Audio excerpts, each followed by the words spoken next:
Come on.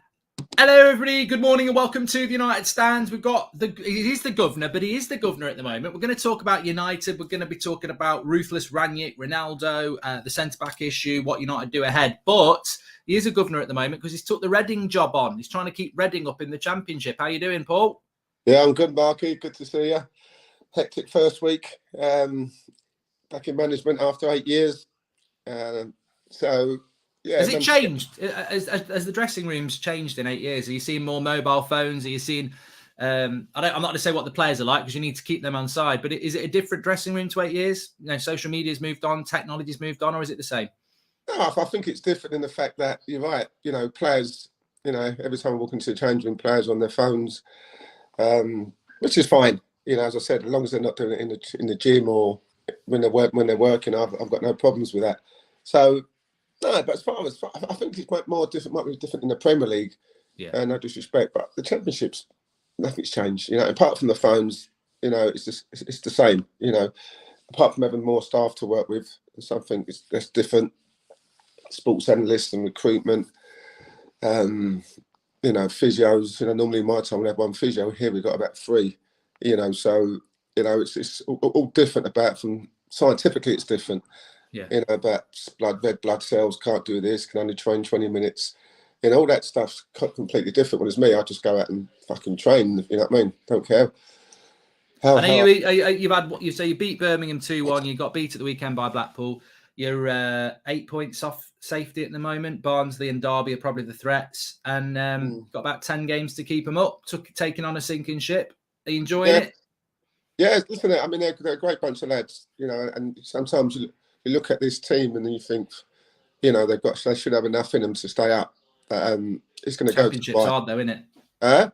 Championship's a hard league. Tough. It's tough, and there's there's going to be games where we won't win. There's going to be games where we hopefully win, and we've got a little buff at the moment. There's 6 points ahead of Barnsley, but they've got a game in hand. So, and we've got a tough run of fixtures coming up. But as I said, we've got a good bunch of lads that they know they've got the siege mentality, staying in this league.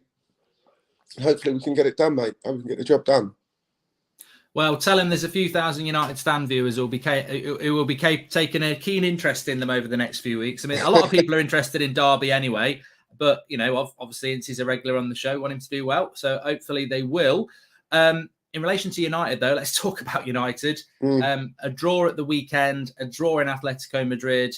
What is your thoughts about United before we delve into it at the moment? I mean, Arsenal looking very good for 4th now. They've got 3 games in hand. I think there are 2 points behind us, and drawing at home to Watford. We spoke about drawing to Burnley and Southampton. There's a good run of fixtures for United, and they've not really capitalised, and now they're going into tough fixtures. What's your thoughts on United, and do you think a lot of fans are saying top 4's gone? I mean, obviously a bit early to say that, but It's not looking good, is it?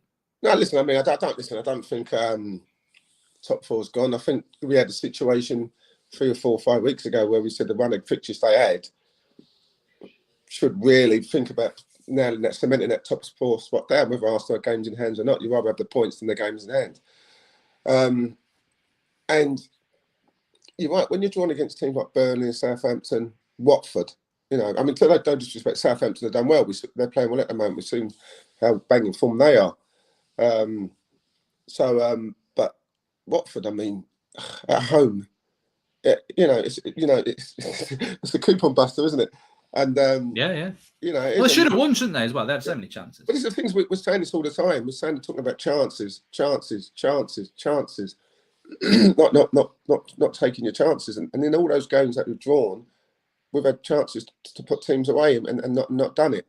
And now it looks like we could be suffering for it.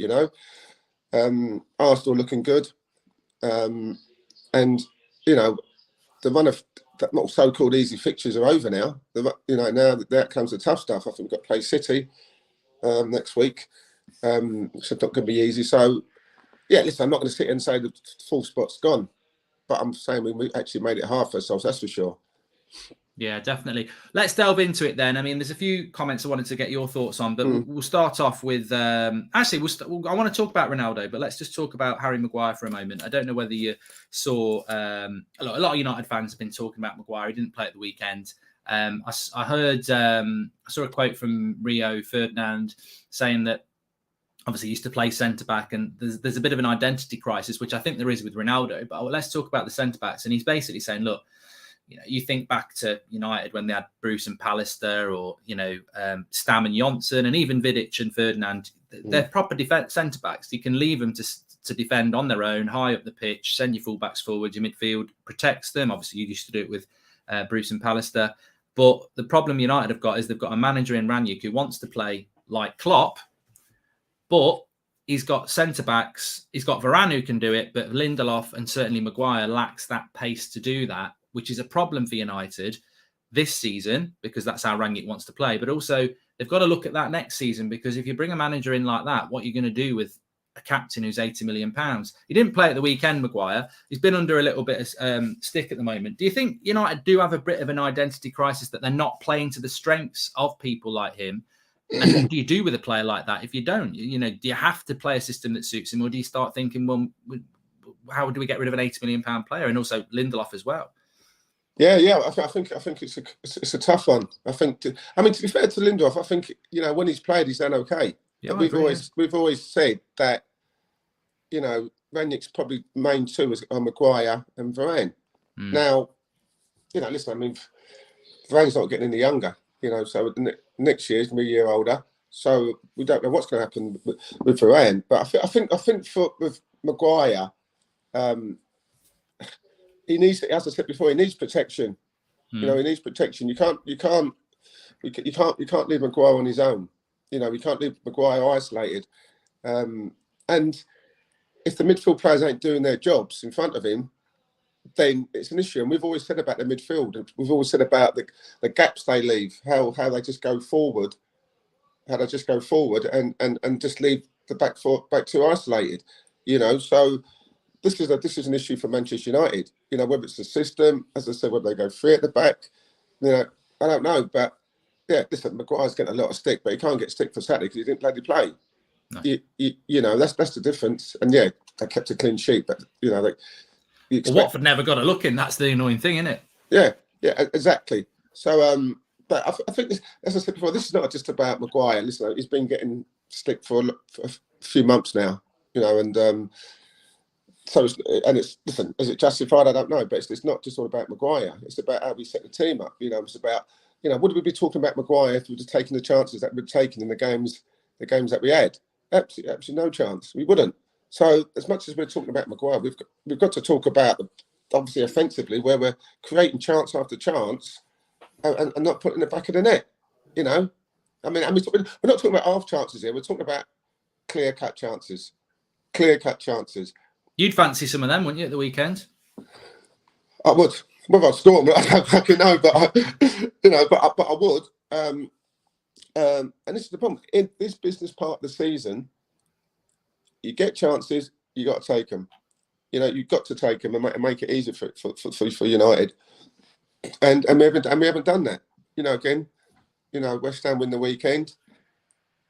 Another one. They're on our tails now. So, we're not taking the chances when we should do. And if you look back in 2 months' time and think we finished fifth and we got Europa League, then it'd be sad, because obviously we're talking about getting players in for next season. You're talking about a new manager. Talking about manager wants to be playing in the Champions League. If you're going to attract the best players, can you do that by playing in Europa League? Now it's not just about playing for Manchester United. I think if you go back maybe 10, 15 years ago, even 20 years ago, everybody wanted to play for Man United because it was Man United. Now that kind of thing's gone. You don't just come to Man United because it's Man United. The best players won't just come to Man United because it's Man United. The best players want to come to Man United because they're playing in the Champions League, or they're going for the title. So this could be an issue for United if they do not get in the top four.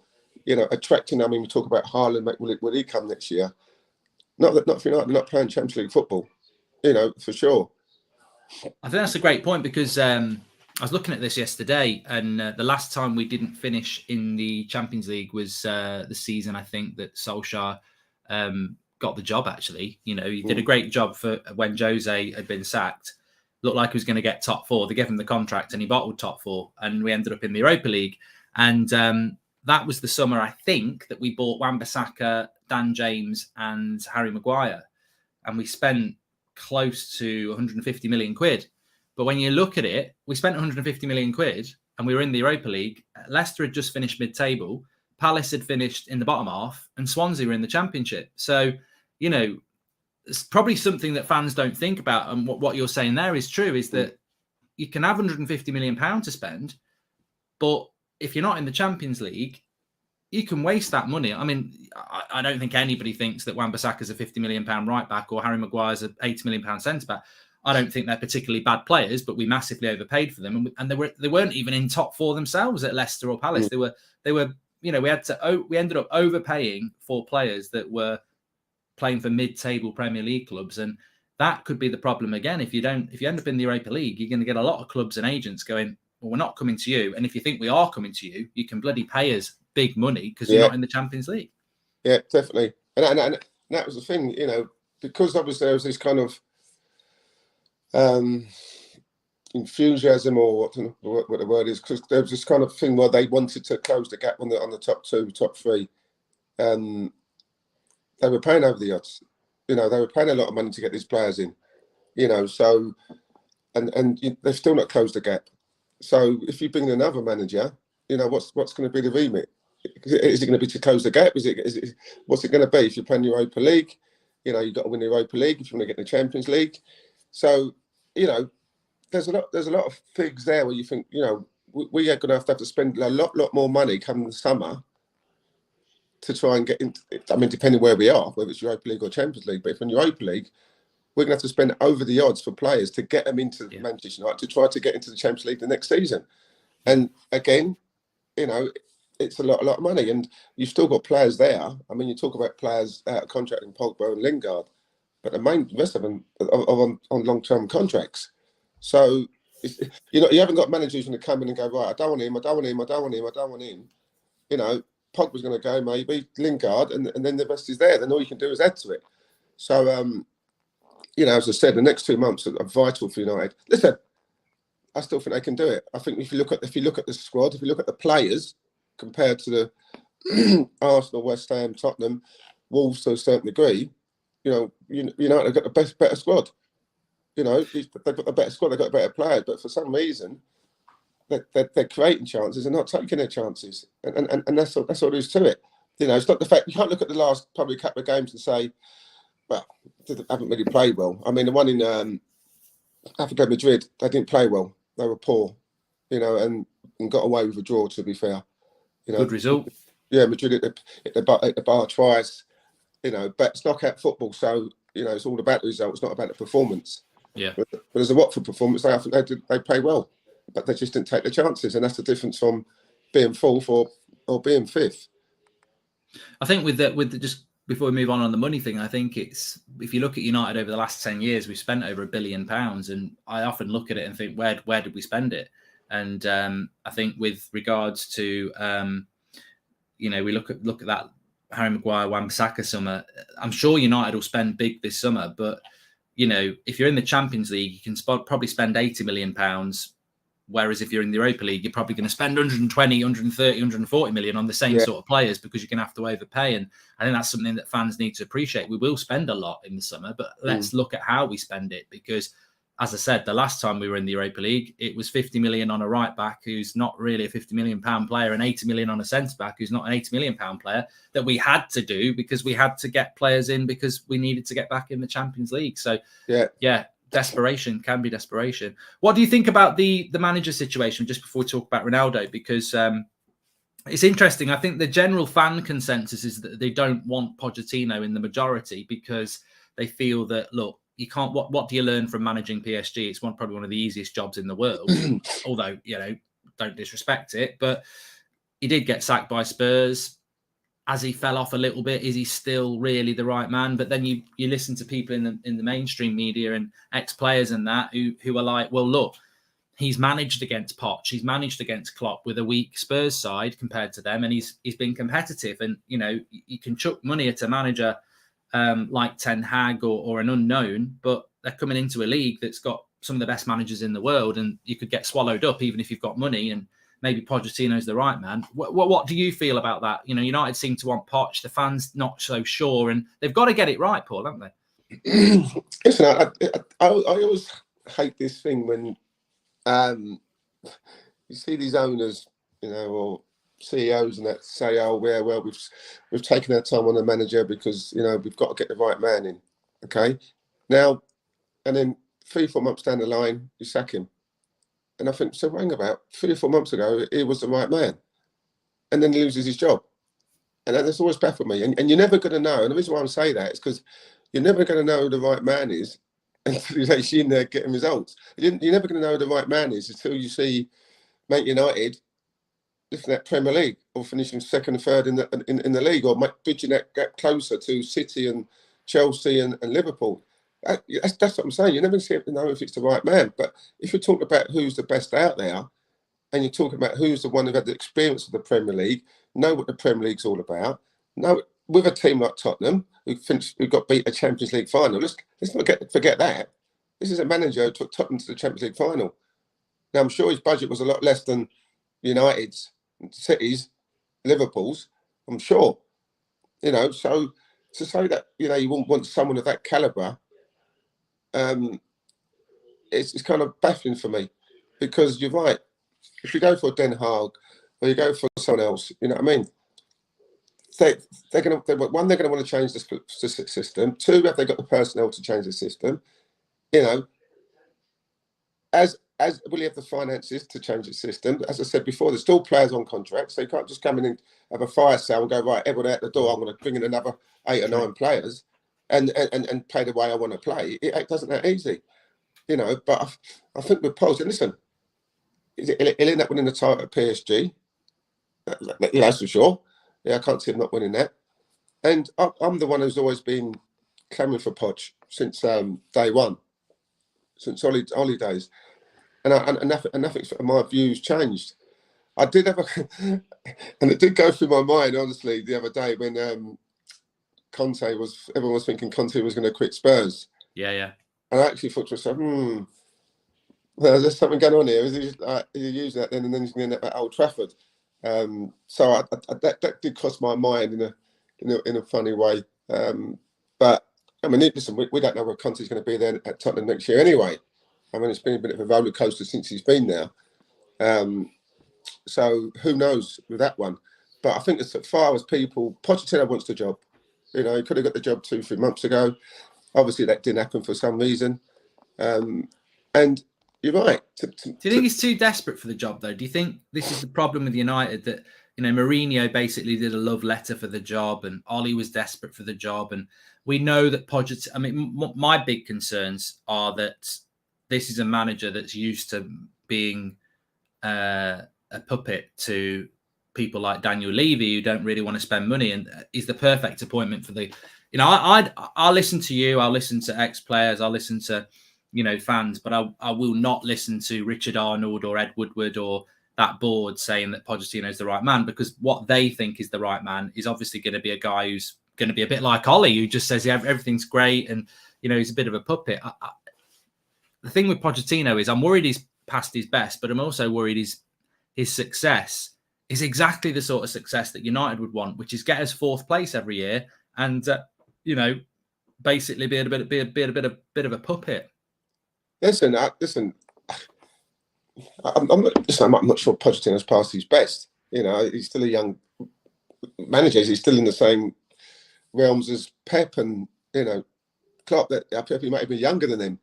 So you've got to look at what he's done at Tottenham. What a fantastic job he's done at Tottenham. The players that he brought in, the players that he's brought through. That's what you've got to look at. You know, you don't get a PSG job if you're not a very, very good manager. If you're not an elite manager, you forget Tuchel was at PSG before he went to Chelsea. Yeah. You know, so let's get that right. You know, Pochettino is a top manager. Is he an elite manager? Is he up there with those guys? Maybe he's not. Maybe not had a chance to show it. You know, because we're talking about Liverpool, Champions League winners, City the same, Chelsea Champions League. So if anybody was going to be up there with those managers, it'd be Poch. And you know, I'm not saying, you know, it'd be, you know, I don't know. I'm not saying that he'd come in there and he'd say, listen, oh yeah, I'll do what you say, X, Y, and Z. Whoever comes in has to be their own man. Whoever comes in has to say, this is how we're going to do it. Because remember, Conte's gone into Tottenham and he wants to do it his way. And I don't think he's getting his way. And this is why we're seeing a few issues, because he's not getting his way. So whoever they come in, there's no point bringing a manager in and saying, no, we're going to do this. You got to, everything we say you got to do. You know, we are a puppet. That's what United don't need that now. They need someone who's going to come in, who's going to change everything. The recruitment, you know, how you do things at the club, you know, all, you know, the way things are coming out of the press with the players and the player power, you know, the kids coming through, you know, who's going to change the whole lot. You know, that's what Man United need. A different mentality, a different mindset, a different culture, a different environment. All those stuff needs to be changed at United.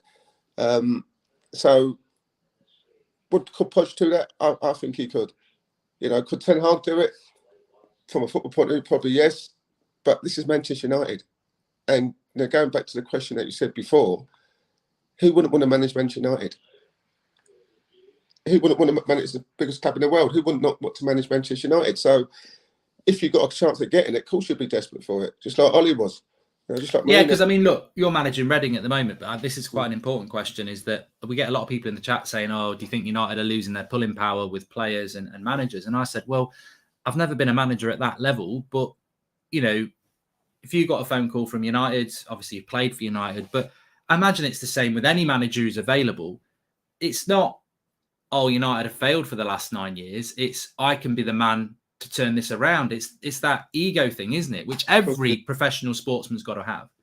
Yeah, absolutely right. You know, it's just like anything. It's like a player. You know, when Barca or Real Madrid want a player, they're going because it's Barca and Real Madrid. If someone wants to do a job at Manchester United as a manager, you're going because it's Manchester United, and you kind of forget about what happened in the last 9 years. You know what's gone on. You know, but you have to go in there knowing what's actually gone on, because if you're going to change it, you need to know what's going on. But there's no way you could turn down Manchester United. If they come knocking on my door, I'll be thinking, not that they would. You never know. You never know. You couldn't turn it down, could you? You couldn't turn it down. And it's still got that pull. It's still got that pull. And I think it's important because depending on what happens this season, the next manager has to have a pull. If I'm a player now and I pitch so you can go and play for Pep, I'm thinking, yeah, I'm going. Or you can go and play for Klopp, I'm going. You know, we need to get the manager where players go, yeah, okay, well, you know, we're in the Europa League this year, but the manager. Well, they had that with Jose, didn't they? Because we were in the Europa League, but it was Jose's, and some people want to play for Jose, don't they? So, or they did. Exactly. So, as I said, it's important that you get the right person in, because, as I said, you want to go and play for that manager. I can forsake the fact that, you know, we're in the Europa League. I can forsake the fact that we've got a massive gap to bridge, but it's Manchester United and this manager at Man United, and I want to go and play for this manager. So that's important when you think about the manager next season, who it's going to be, having that pulling power to say, come and play with me. And listen, Pochettino would know the French league. You know, he would know all the French players. You know, that's a good thing about Poch. You know, he'll have an insight. I mean, if Pochettino was going to get the job, and they said, listen, Poch, next year you're going to be the manager, and we don't know about it yet, then I'm sure he'd be looking now, saying, right, who can I take from this French league? Who's good enough? Who can I take from PSG? 1 or 2 players. You know, that's a good thing. You know, that's a good thing. And listen, I think, you know, I mean, I don't think Rangnick's going to stay. You know, we don't know. But if they're looking for a new manager, then I think that manager would know that he's coming to United a long time before we do. It's interesting. I mean, look, I don't want Pochettino. I think some fans do, some fans don't, and I'm respect for the fact that if we get him, I probably would. This is the problem. You go, No. I know. I don't want. I'd take Ten Hag over Poch. I'm not 100% sure Ten Hag's the right man, but I would say I'd take Ten Hag over Poch. Based on what? Based on the fact that the style of football he's got, I think that I feel that United need a manager that's not somebody else's. You know, Pochettino's done it at Spurs. We took Mourinho from Chelsea. I think United have tried the ex-player, they've tried the experienced coach, they've tried the Premier League manager in Moyes. I would like to see United go and do what Southampton did with Hasenhuttl, what Liverpool did with Klopp. I'd like to take a manager from another league who's done well and bring him into this league and give him a go. It's a massive risk, but that's I'm not swayed by percentages of who wants Ten Hag and it's a populist thing. I just would go with that route. What I would say is I don't disagree with you about Pochettino, and I don't disagree with people who go with Pochettino. I personally wouldn't go with him. If we do go with him, obviously I'm going to back him, but he's got, like, I do agree with you, he's got to be given the tools to do the job, because I don't think it matters who gets this job. I don't think there's going to be 100% of the fan base behind it anyway. I think if it goes wrong early days because he doesn't get backed or anything like that, it's going to cause major issues. And also, I wanted to ask you this as well, just so I remember, you sort of hinted it as well, whether it's Pochettino, whether it's Ten Hag, whether it's Zidane, they're not coming into a league that's up for grabs next year. You've got Liverpool with Klopp and Pep. Pep's got a striker in already to come in the summer. Klopp's brought this Diaz in, who looks amazing. He does. They're two of the best managers in the world.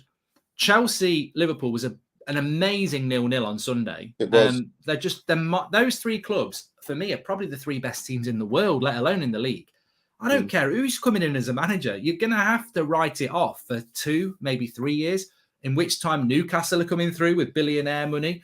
It's like, and we're run by the Glazers, which is a bit bigger problem. But even if we had the right owners, it's not going to happen overnight, is it? There's a massive job to be done there, because I feel that Ollie lied for 3 years. I think he thought he was doing a good job, and the club kept talking about a cultural reset, but I think it actually set us back 3 years. So you've almost got to go the next 3 years, even if they get it right, is the rebuild.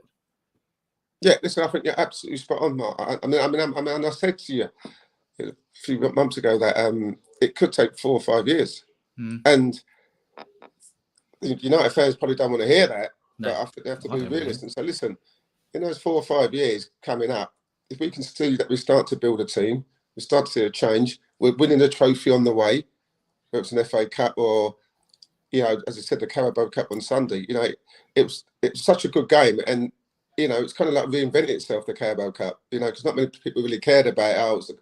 But you saw those two teams on Sunday, and the way they played, and it's a great game. It was unbelievable. They want to win that cup. You know what I mean? It's another trophy, and that's what it's all about. So if United can just win a trophy as they're building, and in 3 or 4 years' time, you see them slowly bridging the gap, then that's what it's going to take. And I think United fans will have to be patient. I think hopefully the majority of them understand that. United fans are great. That they're not fickle. They're good football people. They know their football. And if we're saying to United fans, listen, be patient. Listen, we might lose the title next year by about 30 points, 25 points, 20 points. Then the year after it might be 10 points. Then you can see us getting closer. And on that way, still win a trophy. Then that's what it's got to be. You know what I mean? That's how it's got to be. But you can't have this like we have at the moment, where Morsey gets 8 months, and then Van Gaal 2 years, Mourinho 2 years. Can't have that, because you look at the likes of Klopp, 5 years, 6 years, Pep 6 years. You also got Arteta, who's now going to spend money next year. He's been there 2 years, so he's likely to be there 4, 5, 6, 7 years. Arteta, and this is what United needs: someone who's going to come in there and is going to be there for a 4, 5, 6 year period. And you're going to have bumps in the road in there. You're going to have bumps in the road because he's trying to build a team, but there has to be a project. And when things go wrong, you can't all sort of go, oh yeah, let's get rid of the manager. Oh, he's available, but what about him? That's not the recipe for success. It's really, really not. So the manager has to be given a 4 or 5 year time period for sure. And as I said before, you've got to get the right person in. But how do you know when you get the right person in? Because the right person has to say, listen, this is what I want to do, and this is how we're going to be successful. And it's going to take a certain amount of years to do that, but we will get there. And you see a project, and you see an improvement year after year. And that's all we United fans want. At the moment, as I said, every year you're right. Can we finish fourth? I think that's a great point by Williams. Can there be a project with this board? And that's a separate question in itself. I personally do not think United have got the right people at the top of the club to do it. But we have those people at the top of the board. It doesn't, and you know, in all intents and purposes, we've just got to crack on with it. But I totally agree. I think that we ain't winning the league in the next 3 years. I just can't see it. You know, if City fall away, Liverpool will take it. If City and Liverpool fall away, Chelsea will take it. And we're just not equipped to it. Which is interesting. And I'm sure people have been waiting for us to talk about Ronaldo. And thankfully, we didn't talk about him at the start because it's all about Ronaldo at the moment. But, you know, whatever happens with Ronaldo, he will not be here in 2 or 3 years' time because age will defeat him in that sense. Sure. So it sort of makes you think, well, he can only be a short-term solution. We're not going to win a Premier League title with Ronaldo. What's your feelings about Ronaldo at the moment? I mean, I saw somebody saying at the moment, what do you think Sir Alex would do with a player like that, underperforming like that? But we know Sir Alex loved Ronaldo. I don't think he missed the big chances. He missed one big chance. I thought Bruno was more guilty at the weekend. I agree. And I thought his overall game was quite good. But I will say, in that game, if you're the number 9, you've got to find a way of scoring. And he doesn't look his normal self at the moment. Where do you sit on the whole Ronaldo thing? Because there's nobody else to put up front anyway. Cavani's not fit, you know. Exactly, and that's it. You know, there's no one else we can put up there. That's the big difference. I mean, you know, I think we tried Rashford up there about 2-3 years ago and didn't work. You know, Rashford's more off the left hand side coming in. That's where he plays. That's where he's got his 2 goals against Liverpool a few years back, playing off that left hand side. So again, it's about recruitment, planning. You know, you're buying someone who's 37 years of age, okay, and hoping that he's going to be fit for the whole of the season. Obviously, lucky enough, he has been. Yeah. But he's 37, so why have we not got a backup striker? Cavani comes in, but Cavani's had his injury problems because they're at that age now where they're going to get injuries.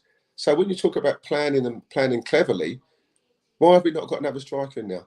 You know, to take the weight load off Ronaldo. Ronaldo's got to play every game because, as you said, we haven't got another striker there. You know, and listen, you're right. Saturday's game against Watford, it was probably Bruno who missed the glaring chances, not Ronaldo. But you need Ronaldo in your side because without Ronaldo in your side, we've got no chance of winning games on a regular basis because he's a natural finisher. Yeah, listen, he's not scoring goals, and when he doesn't score goals, he gets the you know what I mean? But he's the best we've got, and yeah, he is one of the best players ever to grace the football pitch. We know that.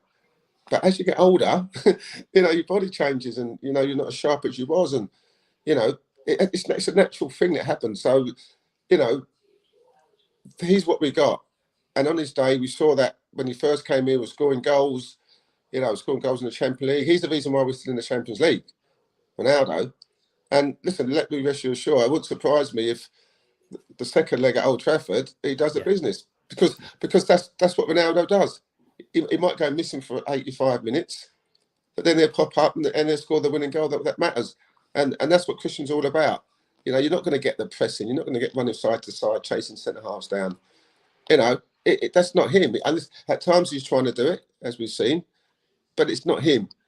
You know, and when you talk about previously about building a team around a Maguire or something like that, you know, you have to kind of build a team around Ronaldo because he's the one who's going to win this games. You know, and we said at the start of this, when we started doing this at the start of the year or start of the season, we've got to build a team around Ronaldo. We've got to get balls into the box. We've got to play attacking way where he's getting chance after chance after chance. You know, and we've not really done that, have we? Really? Sorry, we've not done that, have we? No, really. No, we haven't done that at all. You know, we've not done that at all. The crossings. You know, you've got one of the best headers of the ball in the game, and we can't put a decent cross in the box. Or a quick, it's not even just a decent one. You've played the game, a quick cross in the box. Everyone has a control and has a look, don't they? And as a defender, you know yourself, you don't want a quick cross in the box because you might not be set. But United, they take, you know, I've seen Luke Shaw do it. I've seen Telles do it.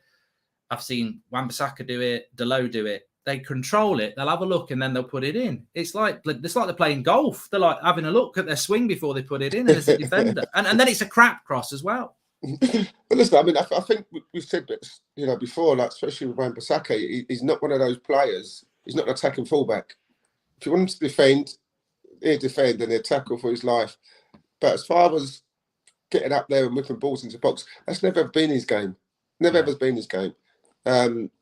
I think in a way he's probably paid for it. You know, that's why he's probably been out the team. Dalot's been playing in that right back position because he's more attacking. But you're right. It's about quick, fast, incisive football. Look at all the fullbacks that Robertson, Arnold. They must be putting about 20, 30 crosses a game. You know, they just get it, whip it in, get it, whip it in. And we're not talking about what he do well in the Liverpool side with that. Yeah, and we're not talking about like Marnie, Salah, and Jota. They're only like small players. You know what I mean? And yet all Liverpool do, get it in the box, time and time again. You know, eventually, it doesn't matter how big you are. If the ball's right and the run movement's right, you'll score goals. And that's what Liverpool are doing. United, we're not getting in the box. And Ronaldo's waiting in the box and he's making another movement. It's not come back in yet. Makes another movement. And then he gets frustrated. You know, so... And then we go back out. We look like we're going to cross, and then we go back out and start again. And the ball ends up in the back four. You know what I mean? And it's just too pedestrian at times. And for someone like Christian, he should be making one run, bang. You know, but we don't do that. So I get the frustration with Ronaldo. I do. I get that he's frustrated. But I also think that at any given day, any given time, any given occasion, when you need him, you know, I think he'd come up trumps. And yeah, people say, well, we needed him on Saturday against Watford. But as you said, I don't think he's where the bad misses. I thought Bruno was. You know, he was a bad misses. Bruno's missed a few bad opportunities in the last 2 or 3 weeks. So, listen, yeah, as I said, I think he's still the man. He's not the Ronaldo he was, you know, 15, 10 years ago. People got to understand that, you know, and but he needs service. And if he gets service, then I think he'll start scoring goals again.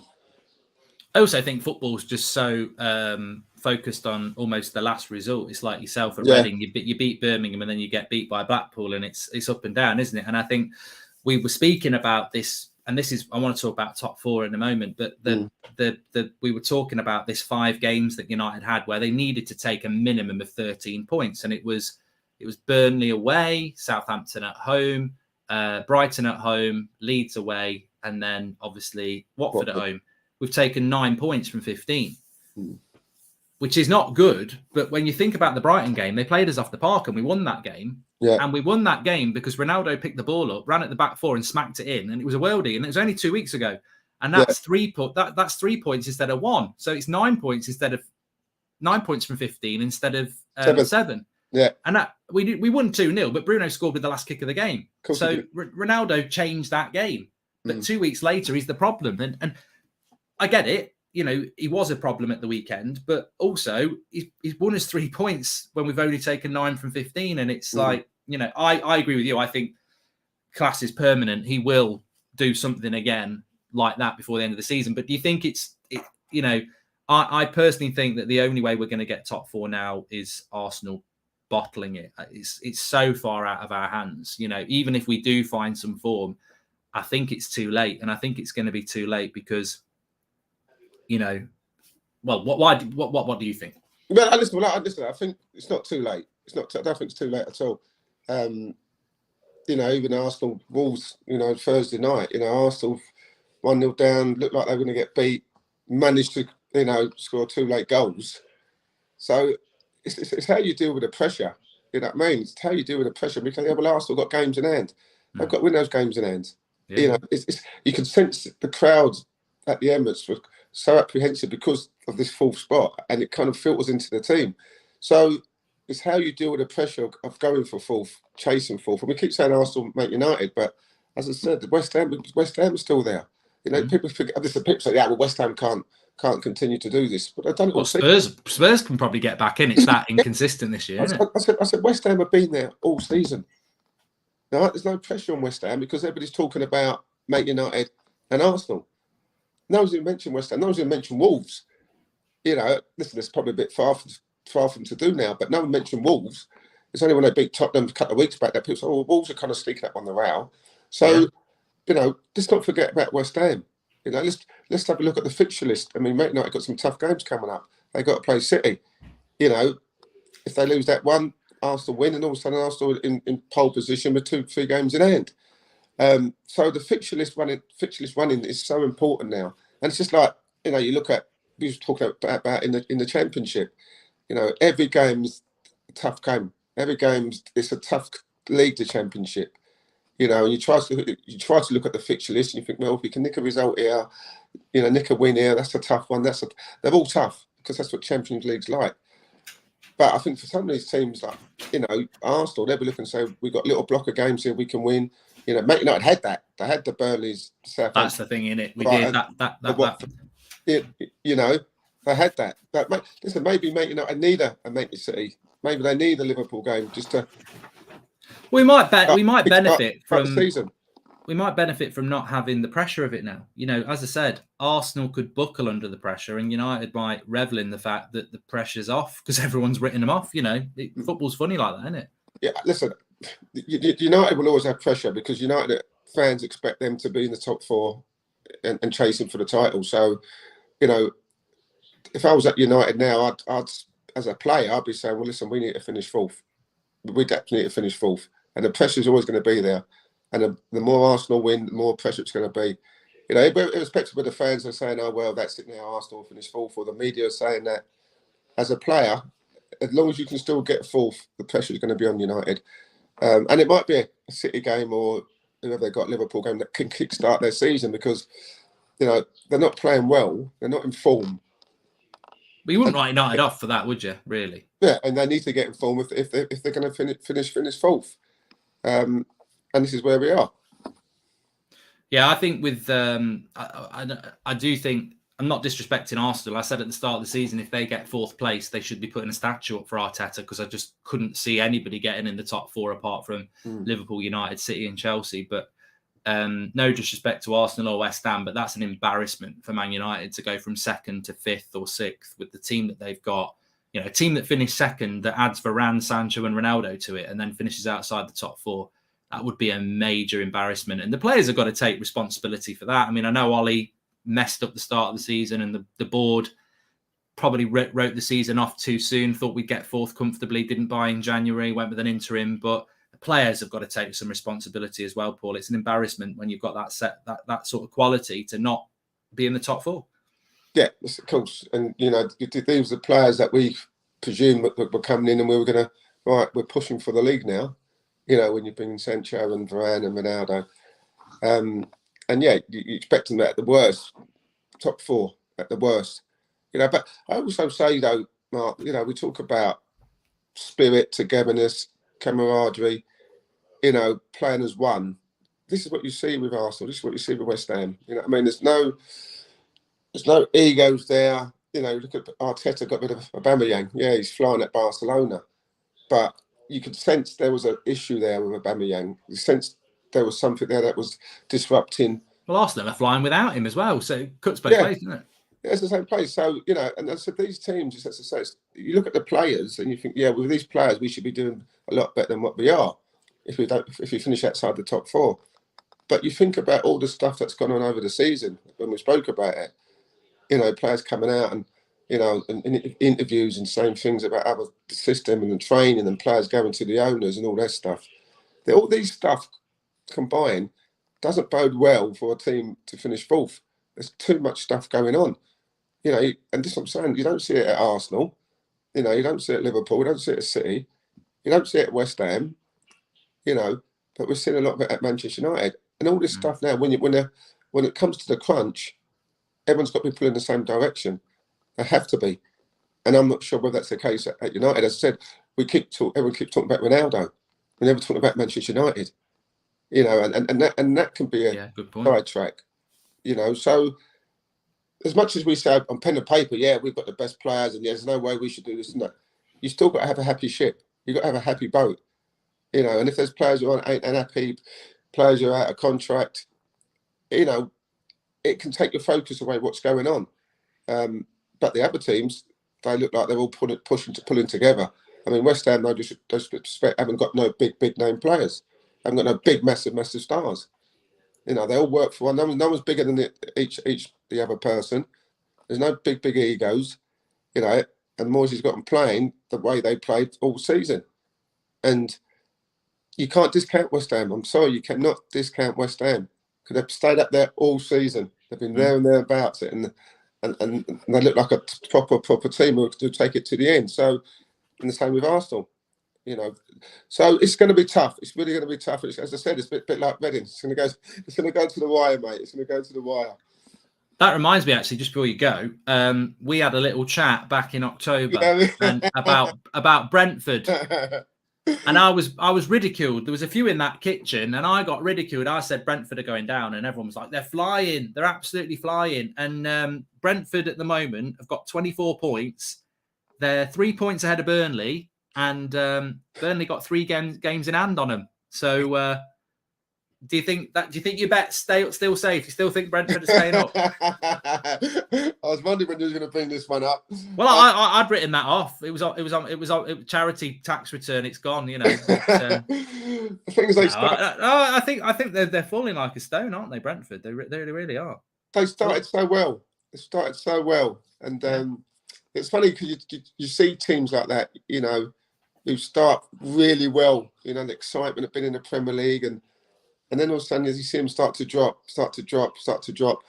I'm hoping Brentford will still have enough. I'm hoping for my sake. But Burnley do it time after time, don't they? It's like they're used to being where they are. They beat Spurs and they beat Brighton away, and it's like that's 6 points you never would have thought they were going to get. No, and it's a strange one because you think to yourself, I love Sean Dyche. I think he's brilliant. I think he's amazing, what he does at Burnley.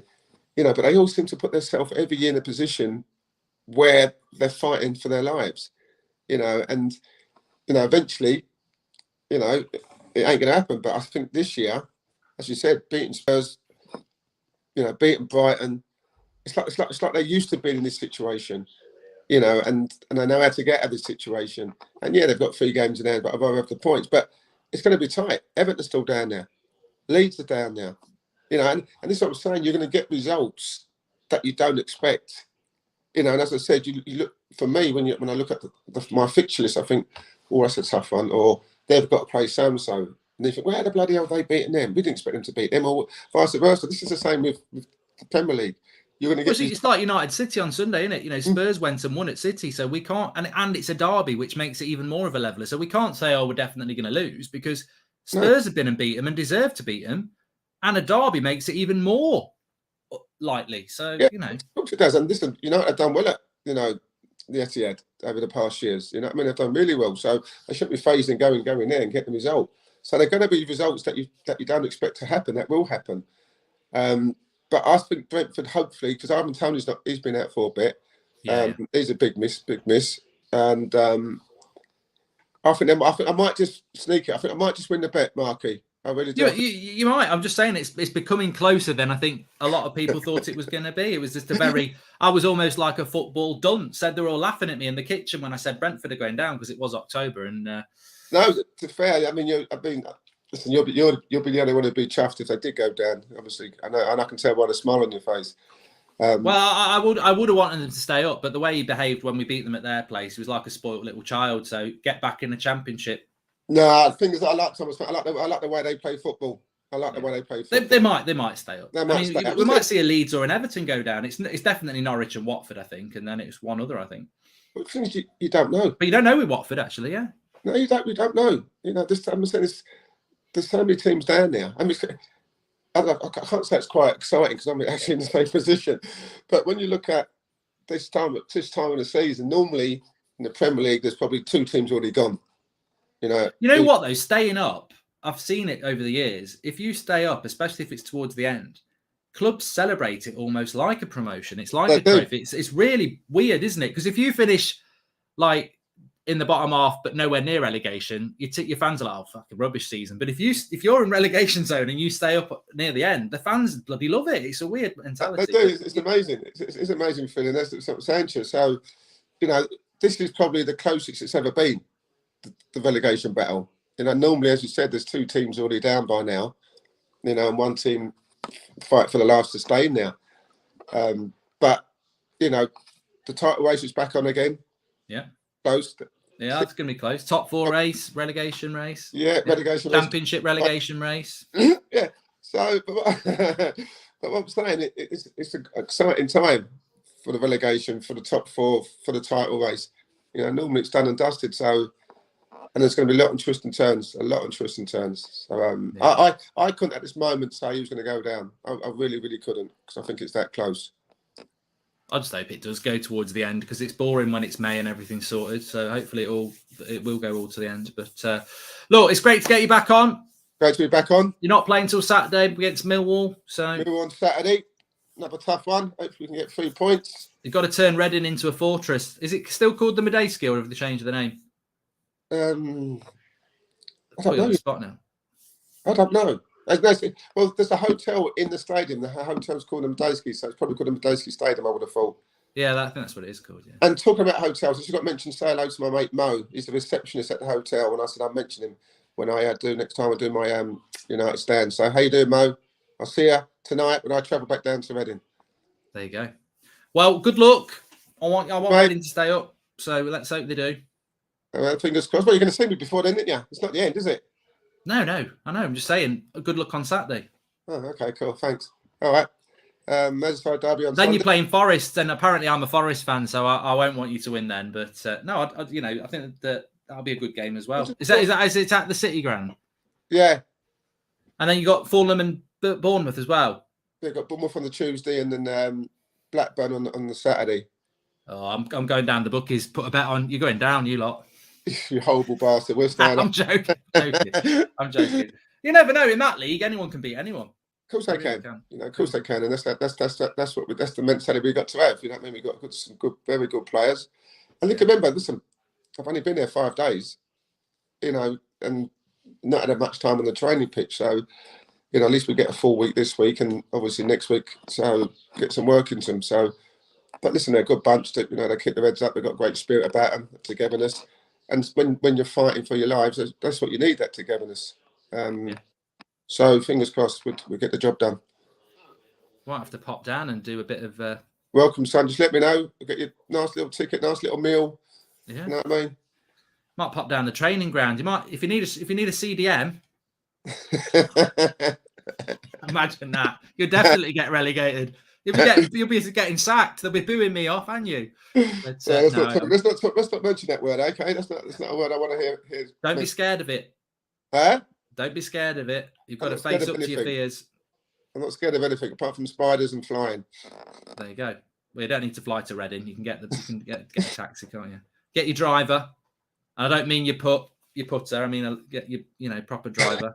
What's that? Whatever you do with your golf. That was the worst golf thing I've ever seen. That was. It's horrendous. I'll get me on the driving range. I'll show you. But look, I'll let you get off, mate. Really enjoyed having you back on, and mate. I'm sure everybody else has as well. And we'll speak to you soon. We'll see what happens with Millwall at the weekend. Top man. Let's see what happens with Manchester City at the weekend. See, but this is United stand, and now we're talking about Reading Millwall. Should we? You know what I mean? Yeah, but you're playing Saturday. They're playing Sunday. So I'm confident. I mean, actually, just a final prediction. I'm confident that we'll get something in the derby, because I just think, well, it's be typical United. It's a derby, and Spurs won there, so you know. Yeah, I'm not sure. I'm confident. I think it'd be a draw idea. I think 1-1. I think we should be phased in going there, because obviously over previous games we've gone there and won. So, but I don't know. Listen, we'll either win or we'll get smashed. There you go. Wise words. There you go. How's that sound? All right, mate. Well, take care, and Marky boy. All the best. I'll speak to you in a bit. Okay, bud. See you, mate. Cheers. Ta-da.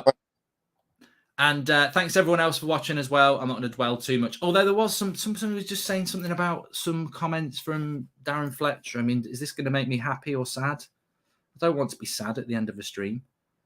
Happy or sad face. I will be doing TUSFC at 3 o'clock today on Goldbridge Twitch. We have got a 2 o'clock show. I don't know whether I'm on it. It's either me or it's Beth and Adam. But we have got a 2 o'clock show as well. So let's have a look here.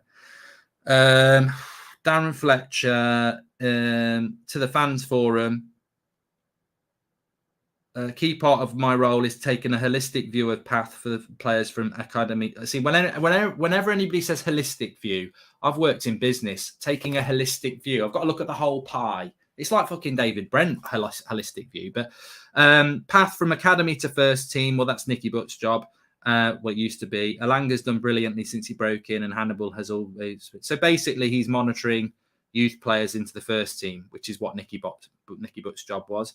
And he says, with Ralph coming in and Michael and Kieran moving on, it was a quick transition. Part of my role is to assist with that in training and games. That's been most visible part, but is in addition to technical director role. Well, you know, I'd rather my technical director was doing his job than having to do other people's jobs. We're Manchester United. We shouldn't have Darren Fletcher doing 2 jobs. The technical director role of Manchester United is a full-time job, so he's having to do something else. But that's the story of United's season. They wrote the season off because they thought they were going to get 4th place easily, and this is on the Glazers. Thanks, everyone, for watching. I'll see you a little bit later on, and have a good day. Really enjoyed that show. Speak to you all in a bit.